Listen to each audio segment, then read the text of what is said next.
On this week's episode, we have Sam Shaw. From pond hopping and catching fertilizer bass with the worm, becoming a sandhill crane guide, running a business, and pig hunting in the metroplex, there's always a way to get on the water or find a hunt for Sam Shaw. You'll get to hear some easy tips to get started with no experience, while hearing some stories on how Sam got started and keeps his hobby in the outdoors alive, no matter the cost. No, you're exactly right. I have a welder helper. Hired me this 18-year-old kid, and he was like talking about how he wanted to go duck hunting. I'm like, dude, so let's go.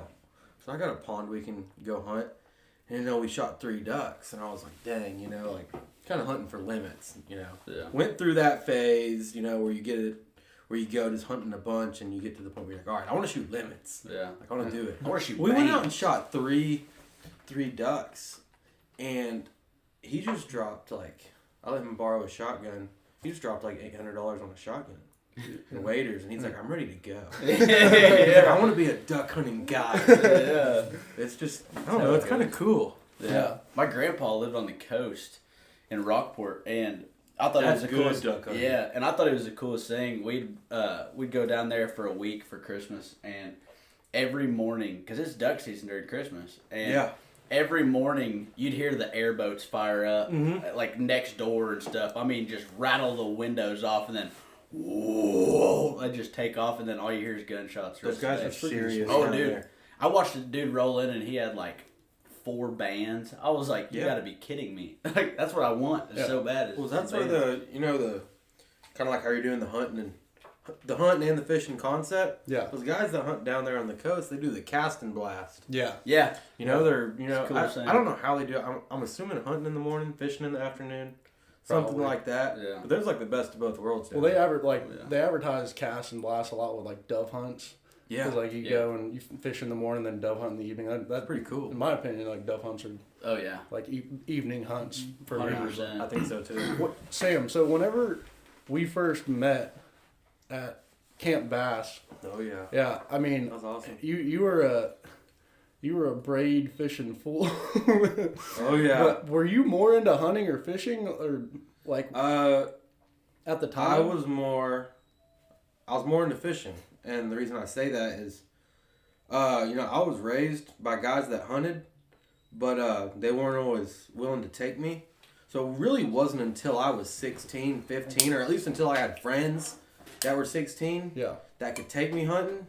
I'd always loved it, but I went fishing a lot more, and that's because I could ride my bike to a pond, You know how that goes. You ride your bike to a pond, throw a Senko all day and catch some pond bass, some fertilizer bass. So I was more into fishing, and now it's kind of switched because hunting comes easier. I'm 23. I'm not going to ride my bike to a pond and just drive up to a pond and fish. I don't have time. Just like y'all don't have time. Yeah. Mm-hmm. I'm kind of looking at, wanting to get a bass boat, all that kind of. You take the next step. The luxuries. Yeah. Kind of. That's a human condition. I'm not too good for a good pond, but you can't go out there as a grown man, or, not get caught. At that point, then they're really calling the cops on you because it's like. The Camp Bass opened up a lot of doors. It's crazy to think you and me personally know some guys that are probably going to be the best bass fishermen in the world. Definitely. At some point. Definitely. River Lee, Hunter Muncrief. There was a guy early on, Sterling. Yeah, they're sticks. There was a guy named Sterling. There was another guy named Cooper. I mean, there were some sticks on there. And you and I, it's kind of cool. We know them. Uh-huh. And they're going to be pro. And that's whenever we were just younger. And, I mean, I was always fishing, from a competitive standpoint and vision. I just wanted to learn everything, and I kind of overcomplicated it at times. But even just looking back on Camp Bass, that was such a cool camp to go to. Yeah. And for people that Dakota, I don't know if I ever talked to you a lot or anyone about Camp Bass.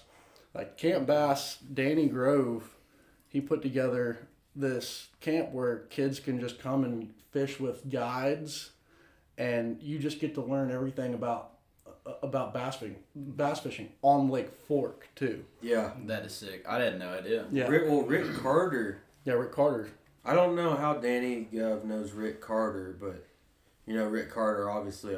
I mean, because did Rick start it and Danny just? Danny pitched him the idea, and I don't know if this is going to hurt any feelings, but Rick Carter runs the show on Fork. Him and Lance Vick. Yeah. And I think he pitched it to Rick Carter, and Rick gathered up all those guides, and they made it happen. And remember when he was telling the stories about, they didn't have the food situation figured out, so they'd go spend $100 at McDonald's every night to feed all the campers and everything. And but he just planted the seed, and they just got things going, and it turned into such a great opportunity for people to. You had to write an application to go. You had to sell it. Yeah. You had to sell it. Like why you wanted to be at Camp Bass, what you wanted to learn from it. It wasn't just a go have fun, which it turned into having a blast, but it was some of the best. Everyone days. was like, "Man, who's going to fish with Rick Carter today?" Yeah. I never got to fish with him. Yeah, no. Then you go for like 4 years, or because my first year I went was either 1 or 2 years for you with Hootie and Jackson. I think a year before that. Yeah, a year before that. I think I went for 6 years. Yeah, and you were a counselor for 2. A while. I was a counselor like my 3rd year when you showed up. Yeah. But yeah, of course. Sam was trying to tell us what to do.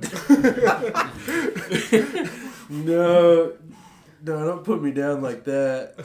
We were just having fun. We were going and Tate Babin, man. I lived with Tate for a while. Yeah. So you ended up living in Lubbock for a while.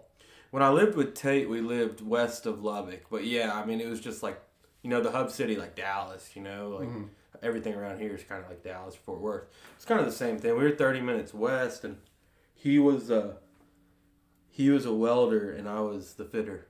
So we worked together every day, and we lived together. But he's from Louisiana. Crazy guy. Salt water in the backyard, fresh water in the front yard. Bayou boy. At least hopefully you could understand what he was saying at the time.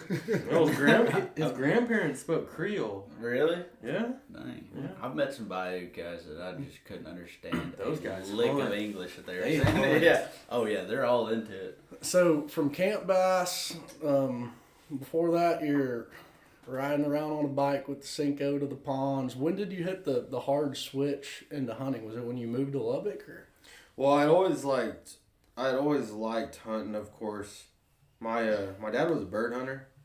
He did a lot of like goose hunting before I was born and everything. And he would take me, but it was just like a couple times a year. Like that wasn't enough. So I always had that fire to go. Mm-hmm. Always like watching YouTube. I mean, that was huge. I know you can say the same. All 4 of us can say the same. Oh, definitely. It was, a lot of my friends were older than me. So, when I was about 14 or 15, I'd be like, hey, I'd kind of pitch it to my buddies that weren't even so much into hunting. They just had guns, was the whole thing. I'd be like, hey, it's a very important I'll factor. give you $30 gas, and we can go out to my grandpa's place and shoot some ducks. And they were always down for it. So I kind of made that transition around like 14 or like 15 or 16. Mm-hmm. Then in high school, you go out spotlighting pigs and doing all that stuff. And that kind of gets a little more fun. You get a little more action out of it. Yeah. Than going fishing. 100%. I don't know. I mean, I do a lot more hunting now. I don't do much fishing. I still have all my stuff. I won't ever sell that. It's one of the things you just never... I always used to joke of seeing older guys with stuff that just looked rusted out and was like 30 years old. Oh, yeah. I'm going to be that guy. Oh, yeah. Yeah. You don't throw away a bait. I mean, you Nope. change out the hooks, but if it works, it works. Yeah. Mm-hmm. And that's true. So, yeah, man, that's cool. And then you ended up being a guide, like you were talking about earlier before we came on. Yep. Sandhill, and I'm gonna say it again. I feel like every person that lives in Lubbock is a Sandhill guide, but you don't get much bragging rights in Lubbock being a hunting guide. Really, me too. Quite frankly, that's not can't say it for everyone, but I didn't want to be a guide because I thought it was cool. I wanted to show people what these damn birds looked like. Mm-hmm. It was the craziest thing. So right when I moved to Lubbock, you know, I welded for almost 4 years up there, but I farmed for about 6 months. Farmed and ranched for a guy 30 minutes north of Lubbock. And I always knew what sandhills were. I knew they were, you know, dominant. They were the dominant bird in West Texas. And I started seeing them. It's like I'd be out there drilling winter wheat or, you know, cutting hay or, you know, drilling milo. And I'd see all these cranes. That's kind of what got me into it. And I'd see all these big guide services out there with their big enclosed trailers. So that kind of put my foot in the door of kind of what I needed to do. And whenever I started welding, you know, I wanted to do that on the side. When I was farming, I didn't actually get into it. I didn't have the time, but I always wanted to. So whenever I got that welding job and I had the time was when I kind of made the step. It was just, you know, you got to spend thousands of dollars on decoys and blinds and everything, then getting permission. But how I started getting permission was doing all the welding for those farmers and ranchers. That's a good end. It was a good end because you already know, they obviously know you're going to, you know, be fine on their properties. You know, not driving through crops is the big one. Can't say I was ever even close to a professional. But where I had it in was, you know, I had just developed really close relationships with the farmers, and they'd tell me where the birds were. So I didn't have to scout. Oh, yeah. So I didn't have time to scout. Being a guide is a full-time job. Definitely. Yeah. Yeah, so that was the only reason why I ever killed birds, was because I had the farmers kind of helping me out. I can't say, like, I don't even put myself on this even close to the same level as the guys that do it for a living, because they're driving around all day burning $100 of diesel or fuel a day. Looking for birds. I never had to do that. I had it easy. Yeah. That's why I did it. Seemed like it worked out and you shot spur. What did a typical hunt look like with some of the guys you took out? A lot of the guided hunts I did were with older guys. So you probably had some. It's like I'd know there'd be one guy that would reach out to me, like a family friend or like a friend of a friend, and he'd have like 6 guys or 7 guys. And he'd be like, "Hey, I want to set up a hunt." You know, of course, you set up the date, and there was a farmer that he farmed about 10,000 acres, and I prominently hunted his land, and I'd pay his son to scout for me. So it's like I'd pay his son to scout, or if his dad just saw some birds, and, you know, I'd get the spot dialed in, and we'd get out there about 4 in the morning, set out about 9 dozen decoys, 10 dozen decoys. That's a lot of money. Yeah, build an A-frame blind, and then, you know, we were just bringing birds off the roost. You know, all those, you know, crane will roost on water just like ducks and all that. And I think, you know, I did probably 2 or 3 dozen guided hunts over the course of like 2 or 3 years, and, you know, I had a couple really bad hunts, but for the most part, they were pretty good. But I can't take credit for that, man. When you're on the X with crane, you're on the X. Yeah. Like, they want to be there. You know where they're gonna be, and yeah. You could put. I just heard a lot of stories with like guided fishermen, and like even whenever I guided and did some exotic hunts, is you first time you meet the person you're taking out, you know there's gonna be birds there, but you know if they're gonna hit anything or not. Oh yeah, and I'm sure that's what I didn't get into. Yeah. There was, God, I hate talking like this because I do it all the time too. Man, there was a lot of times, I think the funniest one, I had about 30 birds, you know, fairly decent group of crane. You get a group of 30 ducks coming and you're doing something right. But with crane, it's just pretty normal because they fly in big groups. And a lot of times with crane, you'll land them because if you can get some, you know, live decoys, you'll get the next group to come in too. So, you know, I land them and I jump up. I don't have a gun. You know, these guys, they said they didn't want to shoot my limit, you know, or anything like that. And, you know, they didn't want me shooting, which I thought was weird. You got to take us hunting, but you are not bringing a gun. They should have had me shooting. I may have been able to help out. I jump up. I was always obnoxious. I jumped up and I was like, shoot them! And these 30 cranes start flying up. And I think there was 7 or 9 guys in the blind. I turned around, they're all asleep. Oh, no. In the blind. And, you know, of course, there's like... That's awesome. You know, you talk to... you know, we were talking about my buddy Jonathan Shaw earlier. He's a great guide. Yeah, he's probably one of the best in West Texas. Yeah. He, you know, he's got a lot of the same stories. As you know, just guys talking real big and coming out there with like a $3,000 Benelli Super Eagle, and they just whip on the crane. These birds are 4.5 feet tall, and you're getting 50 pounds. You're getting them within 20 yards, and you see some guys shooting from the hip, and you're just like, man, what's going on here? I need a good tip. No, it's not always like that. Yeah, I've done a lot of crane hunting with Jonathan Shaw and ran dogs with him and stuff, and you know, he tells me those stories a lot. He's guiding like every day. So I mean, if anyone's seen it all, he has.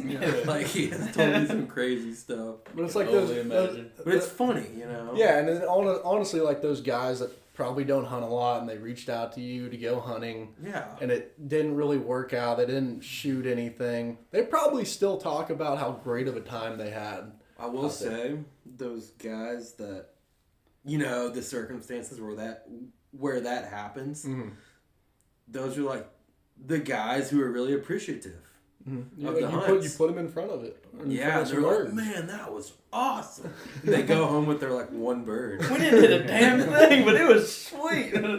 Those are usually the coolest guys. I never had a bad experience. I was pretty fortunate.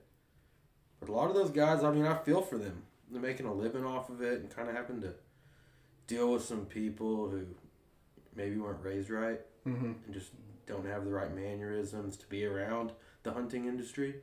You got to be very social. Yeah. You got to like be able to get way down on ground level to be in the hunting industry.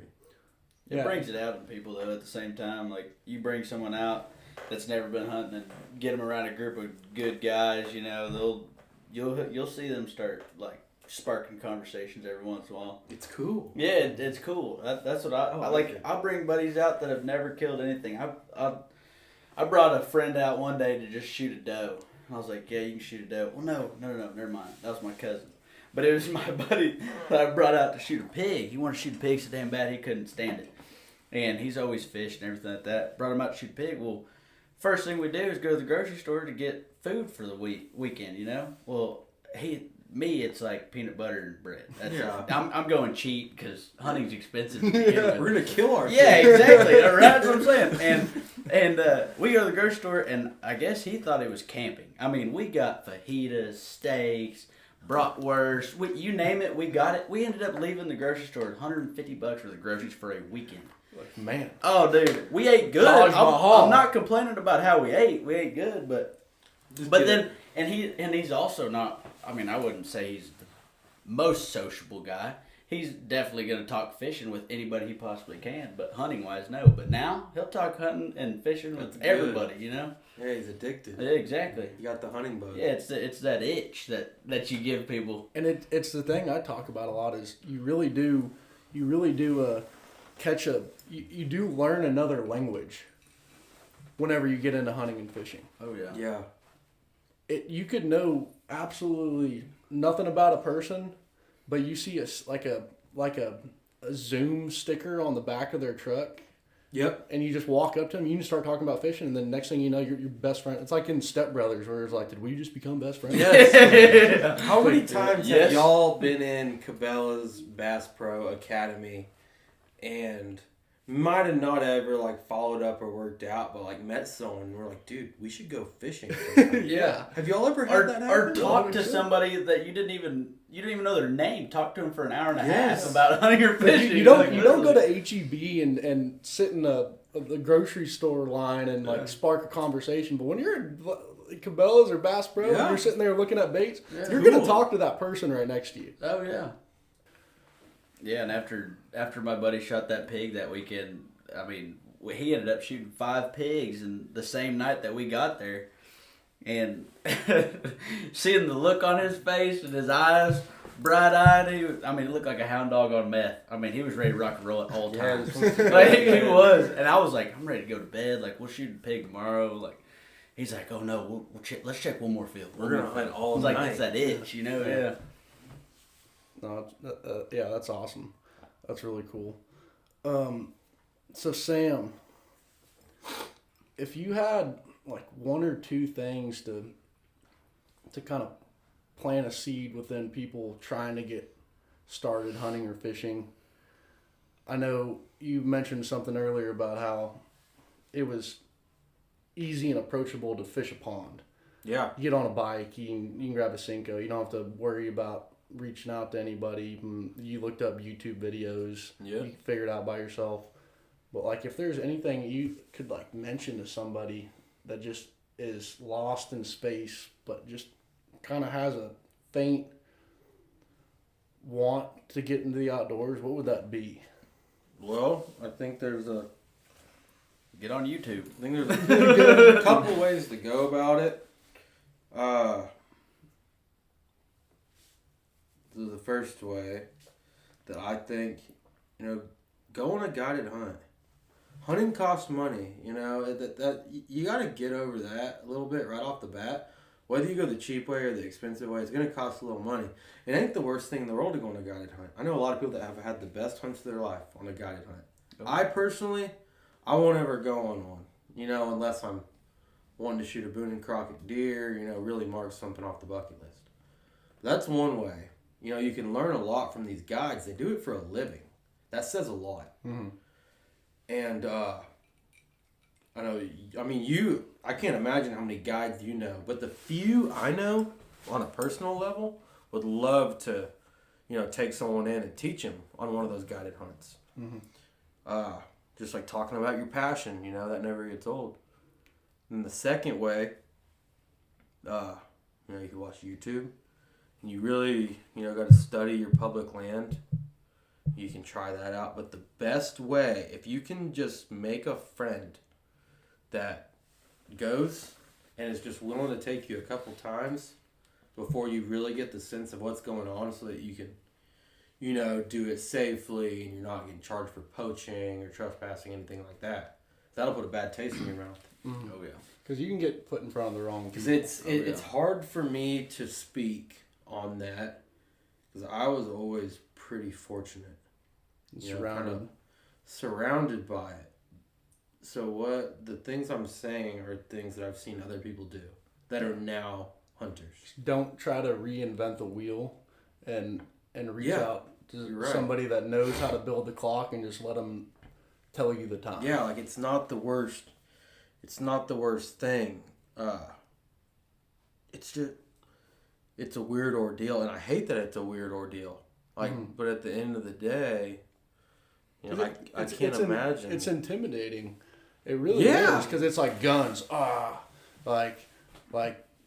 Catching fish. Like setting your pride aside and saying, "Hey, I need help figuring this out." Yeah, I mean, like just reaching out a hand and saying, "Hey, I want to try it," but a lot of people just have up the nerve to say, "I'm too good to reach out for an asking hand." Or definitely gonna take a little bit of, like, you got to make a step. Yeah. You can't just be like, I might, I might go. No, you gotta really build some connections. When I've always heard, I've got multiple friends or acquaintances that have always said, "Man, that's so cool. I see your Instagram posts all the time. That big old fish you caught. I saw that pig you killed. Like, I want to get into that."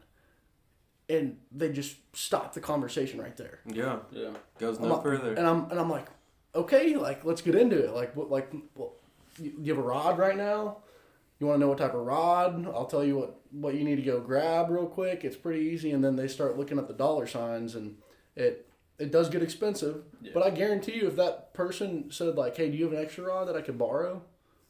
And, like, I've offered rods. I've offered anything I can to see somebody experience the joy that I've been able to establish into my life that has put me in front of hundreds of people that I just am going to be friends with for the rest of my life, and the stories I've been able to build, and the memories that I'm going to cherish for the rest of my life. Yeah, you know what that's worth. Yeah. And like you wouldn't trade it for anything. No, You're just no, like, no. man, Not at all. like everything, like even the stupidest little stuff that has happened, like dropping your gun in the water, or just like I don't remember the good hunts. I'll remember them if they were really good. Yeah.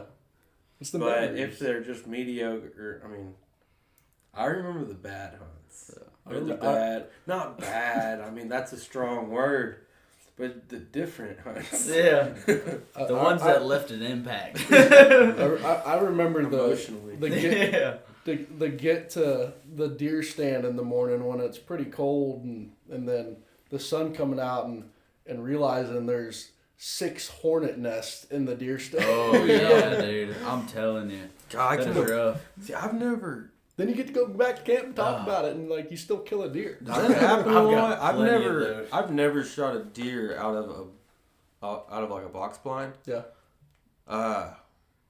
So what's the deal with that? Like I've heard about, owls and hornets. Dude, if they're not sealed up, they I've get shot in there. like 5 deer, not a single, 5 doe, and like all these guys. I mean, you included.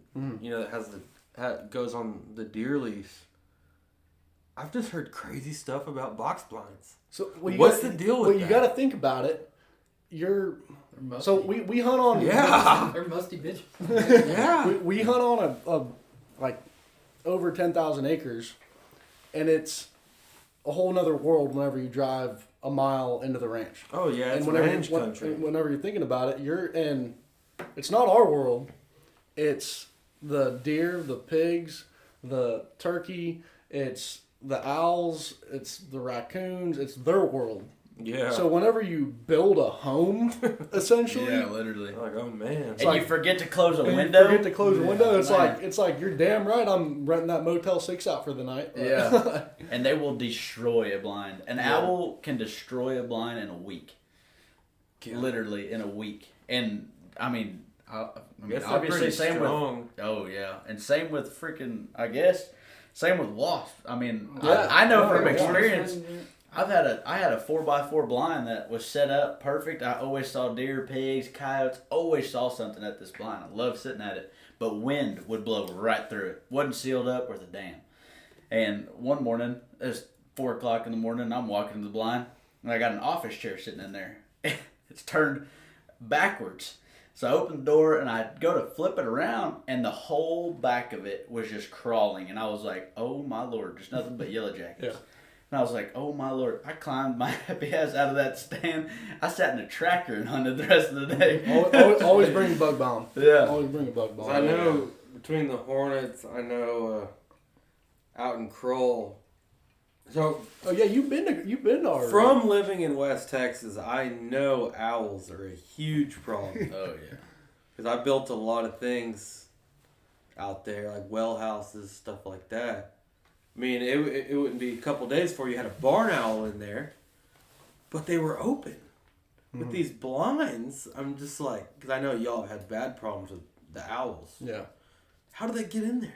They do. Do they open the window? Well, it's like You all lay it them takes. All it takes They'll find a way. is like 3 inches of a gap, and And they just or pry that an thing inch open? of a gap or a half an inch. I mean, they get up to that window. If there's a will, there's a way. Yeah, they're getting in there. Yeah. I think it's always been my fault because it's been my dad's blind. I forget to close a window. He gets in it and he's pissed. He's like, "You left the window open. There's a damn owl and there's 2 babies in the bottom of it." And I'm like, "Okay, all right. I'm gonna go home." So a lot of your hunts, you said you don't. So a lot of our blinds, yeah, we have it over 100 yards from the feeder, but a lot of them sit over wheat fields, and they're Yeah. really more of a place to sit and then glass and then spot and stock. But most of your hunts, or all your hunts, you never sat in a blind. What was kind of one of the first hunts you ever went on, or you hunt public land, or No, I've been fortunate. I have a friend that's got a big place like you hunt up in Matador. And it's range country. It's rough country, just cattle country.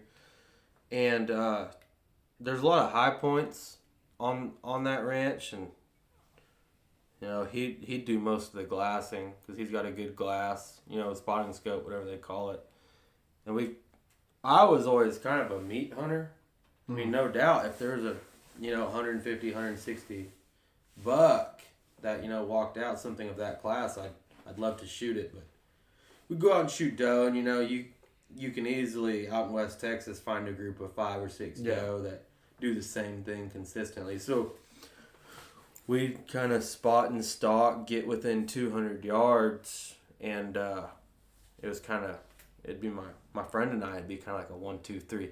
We both shoot, and if you hit them in the right spot and you drop them, you get a kill shot. Like they hit the ground dead, dust, done. That group will run and stop. Yeah. So we'd get 2 more. We were meat hunters. That's hitting the grocery store. Yeah, they had a. I don't know if they do it anymore. Not that it really matters, but they had. I'm not a deer hunter, so I can't tell you what it's called, but MLD tags. They had a lot. They needed to shoot a lot of doe. So it's probably MLD. Yeah. So they knew that I had a big old deep freeze, and they're like, "Hey man, Sam, we need you out here. Help us out." So I'd go out, nothing special, just got a Remington 700 30-06, sighted in for 200 yards. Let her ride. Yeah, let her ride. I mean, it was awesome. We'd shoot 2, gut them, throw them in the back, shoot 2 more, gut them, throw them in the back. It's cold enough to do that, so yeah. That's how I kind of got exposed to deer hunting. No one in my family deer hunted, like a lot. I know a lot of people that were introduced to hunting through deer hunting. I was the opposite. That was always kind of a bucket list thing. But no, that's how we did it. I just never, I guess, got the opportunity to hunt out of a box blind. Not that it doesn't matter too much to me, but I guess I just don't know how it rolls. Like I know y'all talk about. I mean, it sounds like y'all have done it a lot. I know you have. Yeah. It sounds like you have. Every weekend. Yeah. Every weekend. Well, honestly, that's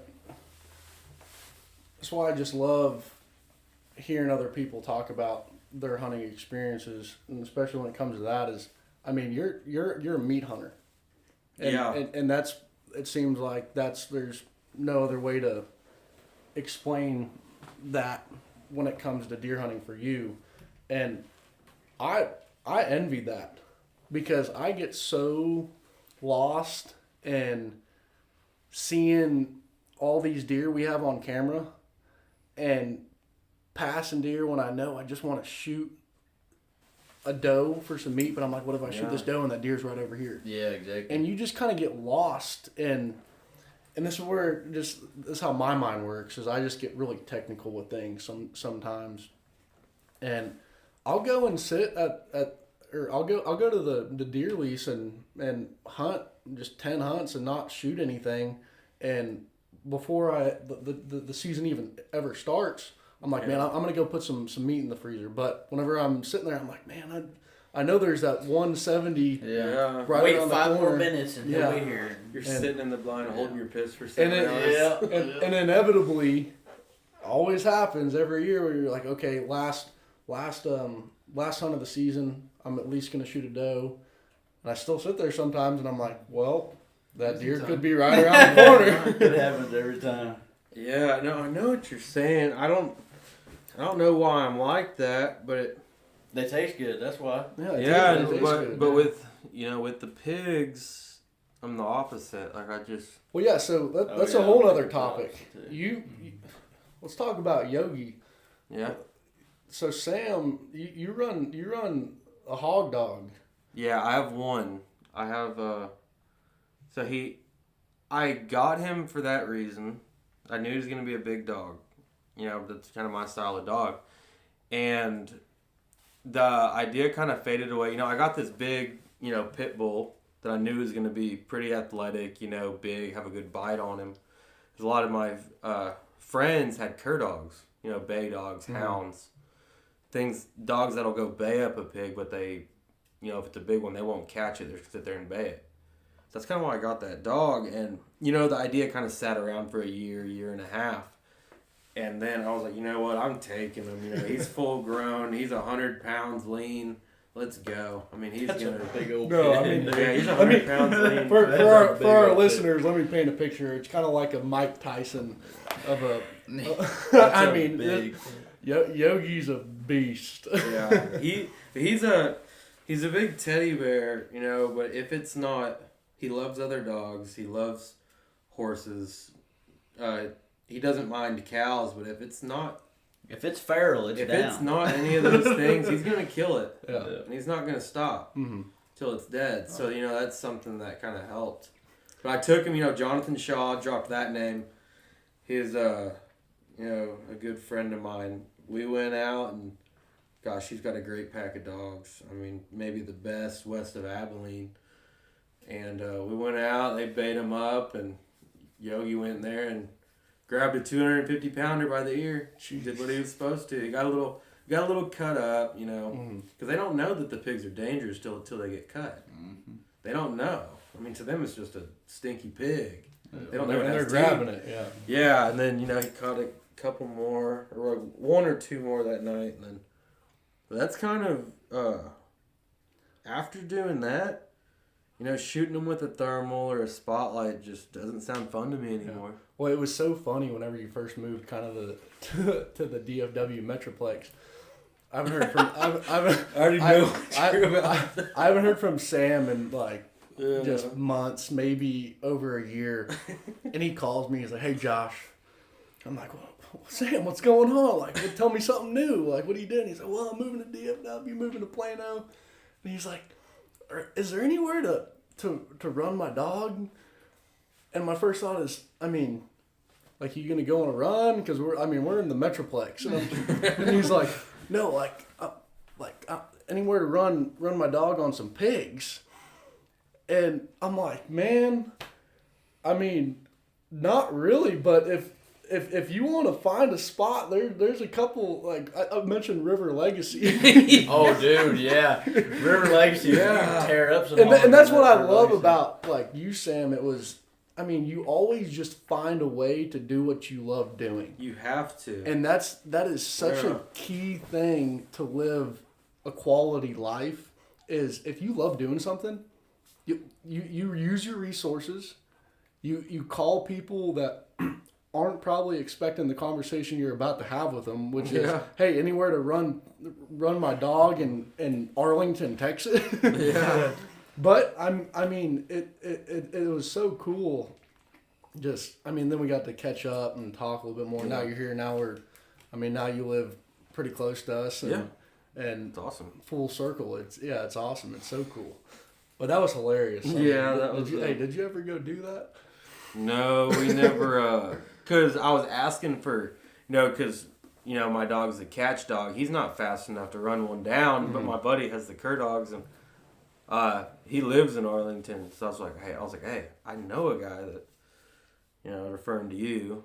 Yeah. So he was like, "Hey, ask if we can drop the hounds in Arlington." Because he's like, technically it's not illegal because we're not using a gun. We're not poaching. I was like, yeah. Well, I started thinking about it. Now, whenever you asked me, and I was like, "River Lexi," I'm like, is it illegal? Because I don't know. I don't know. We're gonna look that up. We're gonna time live. We do. I don't know if you've seen a lot of my posts. Whenever I went with Jonathan, all those pictures, the pigs are live. Mm-hmm. Yeah. And we throw them in a trailer, keep them. And I don't know what Jonathan would do with them. He'd train other dogs with them or let them go on a big hunting ranch. We caught that 380-pounder the other day. Kudos to Jonathan. I didn't have my dog on that. But he went and released it on some hunting ranch. A 380-pound pig is giant. Yeah, it was the biggest thing I've ever seen. We thought it was a cow. Yeah. That is insane. But his dog, like I say, he's got those well-rounded dogs. His dog started rigging, which is when they smell and they start barking. Started rigging off the back. And it was kind of funny because we had my other friend was with us, and he had a dog similar to Yogi that he was going to try to make a catch dog. He was just like a super game-bred, animal-aggressive dog. any animal he was aggressive towards it, except dogs. So we're like, surely he's gonna go up and catch this pig, dude. That 380 pounder? Yeah. Oh man. Forged by the fire. Yeah, that is a First quick pig, learning curve. First pig this dog has ever seen. We go out there, and these three, there was like a Catahoula and like 2 cur dogs. They're like banging it up, running circles around it, biting it on the balls, biting it on the face, just like bullying it. That's what they do. Yeah. And we get the pit bull out there, and we're just like, we got his vest on him so he doesn't get killed. And we're like, all right, like we're gonna let him go. And this boar is kind of eyeing up the dog, and we let the dog. He's just kind of like a trash, like stray dog, but we were just trying him out. He's giving him a go. He's a sweet dog. But anyhow, yeah, we let him go. Dude, he runs in there and sniffs the pig. Oh no. And right, like, he was chopping at this pig. Stops about a foot before, and you can see him reach out his nose to sniff the pig. That pig backflips this dog. Like, instantly hits the dog, like, in an upward motion, and the dog does a backflip. And wants nothing to do. Gets up, runs, and is nice to all other animals for the rest of his life. So that was really funny. Yeah. And I know it's just kind of like off that hog hunting topic, but No. funny stuff. Like, I remember that stuff. Yeah.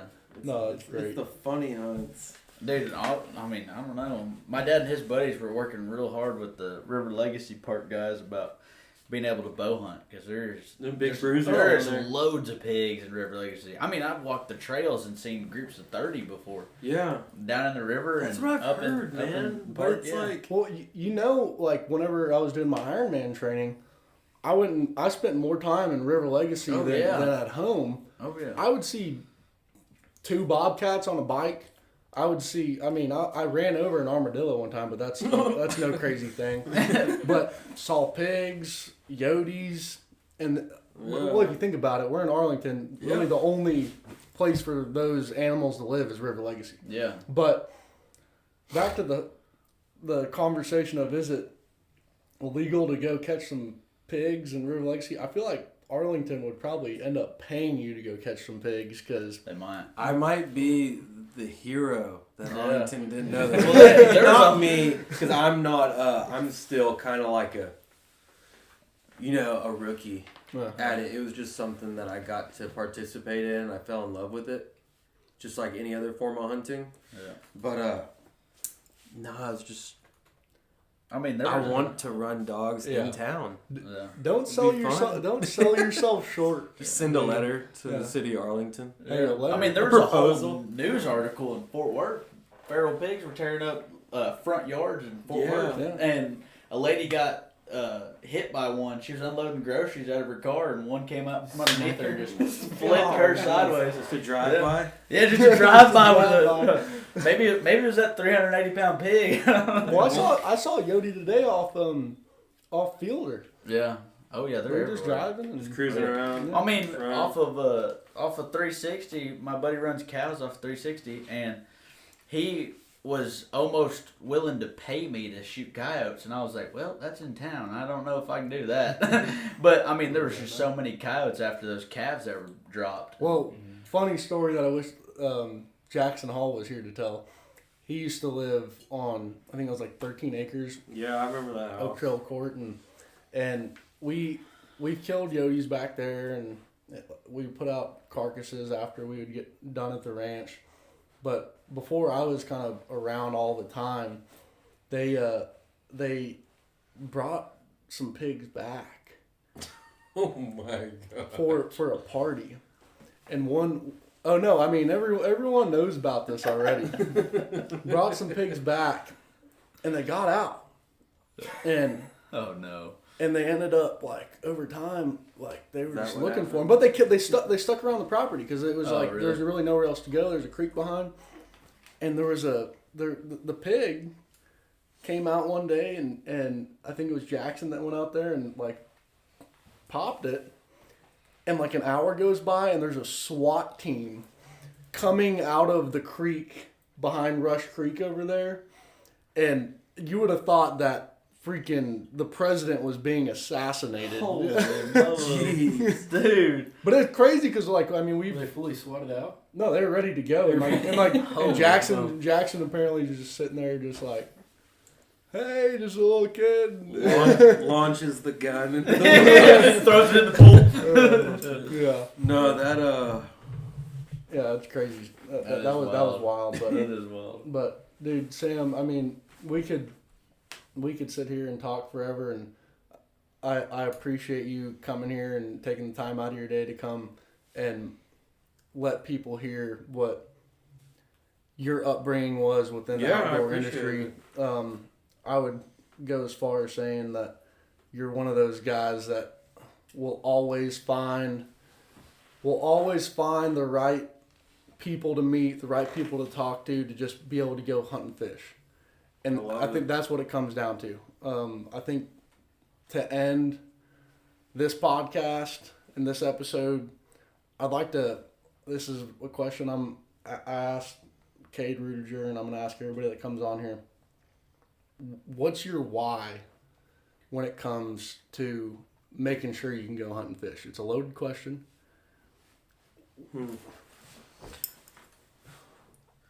because I know the answer to that question, right off the bat.